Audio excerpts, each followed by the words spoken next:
नमस्कार, अभिषेक पांडे के साथ आप देख रहे हैं गांव जवान न्यूज। इस वक्त हम मौजूद हैं आजमगढ़ के तहपुर ब्लॉक के स्थित हरैया ग्राम सभा में, जहां पर पीडीए की युवजन चौपाल चल रही है। गांव-गांव में जाकर लोगों की समस्याएं सुनी जा रही हैं। ग्राम प्रधान जी के द्वारा योजन सभा के अध्यक्ष जी को माला अर्पण किया जा रहा है। ग्राम सभा की ओर से हार्दिक शुभकामना। विकास यादव की तरफ से योजन सभा के जिलाध्यक्ष को माला अर्पण किया जा रहा है। अरविंद यादव मधरसिया की तरफ से बेहतरीन और शानदार चौपाल के आयोजक आप ग्राम प्रधान अभिषेक भाई, विकास भाई और हमारे कमेटी के जिला उपाध्यक्ष श्री विकास यादव चौकीपुर, हमारे इस गांव के बड़े बुजुर्ग जिन्होंने इस गांव को, अपनी पीढ़ी को और यहाँ के लोगों को बचपन से लेकर जवान होते तक देखा है, उनका आशीर्वाद लेने हम आपके बीच में आए हैं। और हम अपने बड़े बुजुर्गों से प्रार्थना करते हैं, निवेदन करते हैं कि आप लोग का आशीर्वाद और मार्गदर्शन हम नौजवानों को मिलता रहेगा, तो ये नौजवान आपको कभी निराश नहीं करेंगे। मैं सबसे पहले क्षमा मांगता हूँ कि मैं थोड़ा लेट आया। दूसरी बात एक, इस कार्यक्रम में आदरणीय हवलदार यादव जिला अध्यक्ष भी आने वाले थे। आप लोग जान ही रहे हैं, ये कान्हा साहू की सरकार है। हमारे पूर्व सांसद वर्तमान विधायक आदरणीय श्री रमाकांत यादव जी को जेल में 2 साल से जो बंद किया गया है फर्जी मामले में, और उसके बाद 2 दिन पहले आप लोगों ने देखा होगा उनकी संपत्ति को भी कुर्क कर दिया गया। जो जुल्म और ज्यादती की सरकार, जो लोग लड़ने वाले हैं, जो किसी से डरने वाले नहीं है, जिन्होंने हमेशा गरीबों, पिछड़े, दलित और दबे लोगों की लड़ाई लड़ी है, वैसे लोगों को ये सरकार कभी भी बाहर नहीं रहने देती है। अनावश्यक रूप से निबंधनों में लगा करके, उन्हें परेशान करके, जेल में डाल करके उनके मनोबल को तोड़ने का काम करती है। मगर मैं आप बड़े बुजुर्गों के आशीर्वाद से ये बात बता देना चाहता हूँ कि रमाकांत यादव जी भले से जेल में है, उन्हें 1 दिन तक जेल में नहीं रख पाएंगे। एक दिन ऐसा समय आएगा, न्यायालय खुद स्वीकार करेगी कि ये निर्दोष है, उन्हें बाहर निकाला जाए। आप बड़े बुजुर्गों का आशीर्वाद रहेगा, हमारा मनोबल नहीं टूटेगा। हमारी जो लड़ाई है, हमारी लड़ाई इन नौजवानों के भविष्य की है, हमारी लड़ाई इनके लिए रोजगार की है, हमारी लड़ाई महिलाओं के बराबरी के अधिकार की है, हमारी लड़ाई हमारे किसान जो आज बदहाली की स्थिति में है, लागत ज्यादा है, उपज कम हो रहा है, खेती किसानी में ज्यादा। आप लोग के जमाने में लागत कम मुनाफा होता था थोड़ा बहुत, आज इतनी उल्टा हो गई है। यूरिया जो पहले 50 किलो आती थी या 45 किलो आती है, दाम भी 3 गुना हो गया है। डीजल कभी आप लोग के समय में, या हमने भी कायदे से समाज में घूमना फिरना शुरू किया तो 35 रुपए लीटर था, और आज स्थिति 3 गुना है, 90-100 रुपया। अरहर की दाल 200 रुपया करीब है, 100 का तेल 200 रुपया करीब है। यहाँ तक कि माचिस की डिबिया जो आज लेके आती थी, उसका भी दाम 2 रुपया है। हमारी लड़ाई इससे है, हमारे जीने के जो सहायक चीजें हैं, रोटी, कपड़ा और मकान, हमारी लड़ाई उसको सबको दिलाने की है। वही काम आदरणीय रमाकांत यादव जी ने किया, और आज उनको ये सरकार नहीं चाहती कि वो बाहर रहें और उनकी संपत्ति को विकृत करने का काम कर रही है। हमारे अध्यक्ष जी और माननीय विधायकगण में एक प्रेस कॉन्फ्रेंस कर रहे हैं समाजवादी पार्टी कार्यालय पे। अभी 11 बजे की कॉन्फ्रेंस है, उसके बाद डीएम और एसपी की यहाँ भी उनको जाना है, इसलिए आज इस कार्यक्रम में नहीं आ पाए। मैं उनकी तरफ से भी आप लोगों से क्षमा चाहता हूँ। मगर बात यही है मुद्दे की, काम नहीं करना है हमको और हमको ये समझना है कि सरकार जो वर्तमान के व्यक्ति में सरकार चल रही है, एक तरफ आपको पता होगा इस भारतवर्ष में एक अपराधी जिसके ऊपर देशद्रोह का मुकदमा चलता है, उसको इस सरकार बनने के बाद छोड़ दिया जाता है, और खुलेआम वो अपना पूरा धंधा, पूरा साम्राज्य फिर से शुरू कर दिया है। और एक तरफ वो आदमी जो 4 बार सांसद रहा है, 5 बार विधायक है, वर्तमान में विधायक है, उनके भाई भी सांसद रहे, उनका बेटा जो विधायक रहा है, उनको ये अपराधी बना करके जेल में डालने हैं। ये उनको और आपको समझने की जरूरत है। आदरणीय अखिलेश यादव जब इस प्रदेश के मुख्यमंत्री थे, समझता कभी जात और धर्म के आधार पर कोई ऐसा काम किया कि किसी भी वर्ग के लोगों ने कहा हो कि हमारे साथ अन्याय हो रहा है।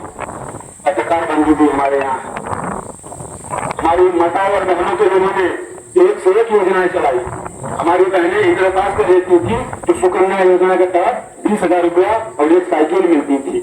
ये अखिलेश यादव की सरकार में मिलती थी। आपके बगल से एक एक्सप्रेस वे भी गिरा हुआ है, पूर्वांचल एक्सप्रेस वे। ये सौगात भी समाजवादियों की देन है। और आजमगढ़ के एक एक ईंट पे, आजमगढ़ की एक एक ईंट पे आजमगढ़ अखिलेश यादव श्री सरदेव मुलायम सिंह यादव जी का नाम लिखा हुआ है। और आजमगढ़ में जो कुछ विकास हुआ है, मैं समझता हूँ 90% से अधिक विकास समाजवादी सरकार में हुई। इसलिए सरकार कहना जरूरी है, इसलिए सरकार बदलना जरूरी है। आए दिन आप देख रहे हैं कि श्री बाबा साहब भीमराव अम्बेडकर जी की मूर्तियों को तोड़ा जा रहा है। आप बताइए तोड़ा जा रहा है कि नहीं तोड़ा जा रहा है? आप रोज सोशल मीडिया पे देखते होंगे, न्यूज के माध्यम से देखते होंगे। ये सरकार बाबा साहब के संविधान को नहीं मानने वाली है। ये सरकार सामंतवादियों की सरकार है। ये सरकार कभी हमारे भारत का संविधान बनाया गया है जिसकी बुनियाद है लोकतंत्र। न लोकतंत्र विश्वास रखने वाली सरकार है और न संविधान को मानने वाली सरकार है। आप देखे होंगे जितने भी उपचुनाव हुए हैं इस उत्तर प्रदेश में ही, उत्तर प्रदेश के उपचुनाव में इन्होंने पूरी तरीके से न लोकतंत्र को माना, न हमारे वोटरों को वोट देने के लिए सुविधा बनाई। यहाँ तक कि अधिकारी हाथ में असलहा लेकर के हमारे वोटरों को धमकाते हुए नजर आए रायरामपुर के चुनाव में। अगर कुछ दिन पहले यही चुनाव था आपका मिल्कीपुर में जो तांडव अधिकारियों ने किया था वो किसी से छिपा नहीं है। ये सत्ता में बने रहना चाहते हैं, ये चाहते ही नहीं कि हम सत्ता से जाएं और जनता के हित का कोई काम नहीं करना चाहते। अभी आप हॉस्पिटल चले जाइए, दवाइयों का अभाव है, दवाइयों का अभाव है। और जो हमारी शिक्षा है, सबसे बड़ी चीज शिक्षा, सबसे महंगी शिक्षा इसी सरकार में हुई है। हम लोग जब एमए करते थे तो 3400 रुपया एक साल का जमा कर देते थे तो पूरे साल पढ़ाई होती थी। अब सेमेस्टर वाइज हो गया है, 6,000 रुपया पर सेमेस्टर और स्कॉलरशिप आने की कोई गारंटी नहीं।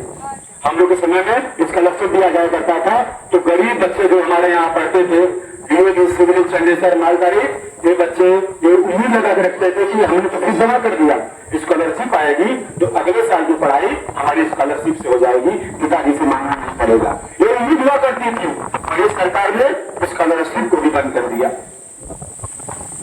हमारी माताओं को पेंशन मिलता था, कोई माताएं कहते थे पेंशन हमारे खाते में आती है।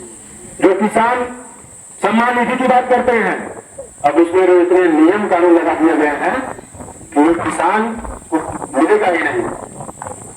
हमारे यहाँ तो किसान कोई 10 बीघा, कोई 20 बीघा, कोई 30 बीघा, कोई 40 बीघा, बड़े बड़े किसान तो पश्चिम में है जो लड़ाई कर रहे हैं।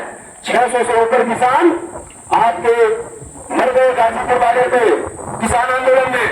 मगर ये हमारे देश के मुखिया, देश के राजा, ना मोदी जी उन किसानों के परिवार वालों से मिलने गए, ना कभी उस घटना स्थल पर पहुंचे, ना उस आंदोलन स्थल पर पहुंचे, ना अमित शाह जी पहुंचे, ना उनका कोई नुमाइंदा पहुंच करके उन किसानों से बात करने गया कि आखिर आप हमारे देश के एक स्तंभ है, किसान जवान। अगर जवान हमारे देश की सरहदों पर रक्षा करता है हिंदुस्तान की, तो किसान हमको अन्न उगा करके हमारा पेट भरता है। वो किसान जो इस भारत की मिट्टी का मूल है, भारत की मिट्टी का लाल है, और संख्या गिन नहीं पाएंगे आप। 1000 से करीब संख्या में लोग शहीद हो गए और किसी भी परिवार से देश के राजा मिलने नहीं गए। आप चाचा लोग, आप लोग बैठे हैं, कभी कोई भी तानाशाही सरकार आप लोग देखे थे? आप बताइए चाचा, आप लोग इस जमाने में भी बहुत सरकारें आई और भाई इंदिरा गांधी का भी जमाना रहा होगा, मनमोहन सिंह जी भी प्रधानमंत्री, अटल बिहारी जी भी प्रधानमंत्री थे। मगर जितना क्रूर ये शासन चल रहा है, आप बताइए कभी कोई सरकार थी क्या? किसी की सुनवाई नहीं हो रही है। आए दिन कस्टोडियल डेथ थाने के अंदर हत्याओं का रिकॉर्ड बन गया, थाने के अंदर मौत का रिकॉर्ड बन गया। और ये सरकार कहती है कि हमारी सरकार सीधे साफ चल रही है, कोई कमी नहीं हमारी सरकार में। नौजवान आए दिन 69,000 भर्ती वाले, बीएड वाले बेचारे लखनऊ में धरना सालों से कर रहे हैं, कोई बात नहीं कर रहा उनका। अब 500 रुपया आप लेके जाएंगे तो काजे के किलो मीठा 100 रुपया तेल भरा पाएंगे। मगर कमाने के क्या संसाधन बढ़े? आपका बेटा रोजगार किसको मिला? सरकार क्या व्यवस्था कर रही है हम नौजवानों को स्थापित करने के लिए? कौन से स्वरोजगार की व्यवस्था कर रही है? कौन से फैक्ट्री लगा रही है जहां हजारों हजार की संख्या में हमारे नौजवान जाके काम करेंगे? ये आजमगढ़ जिला पिछड़ा नहीं है, इसको अब पिछड़ा बनाया जा रहा है पिछले 10 सालों से। यहाँ के लोग संपन्न थे, काम करते हैं, आज भी अगर कुछ नहीं करते तो खेती बाड़ी करते हैं, अपने परिवार का पेट पालते हैं। मगर संख्या बढ़ती गई तो सरकार को भी इस पे ध्यान देना पड़ेगा कि जनसंख्या बढ़ रही है तो उनके रोजगार की व्यवस्था किसको करनी है? सरकार को। सरकार ध्यान नहीं दे रही है।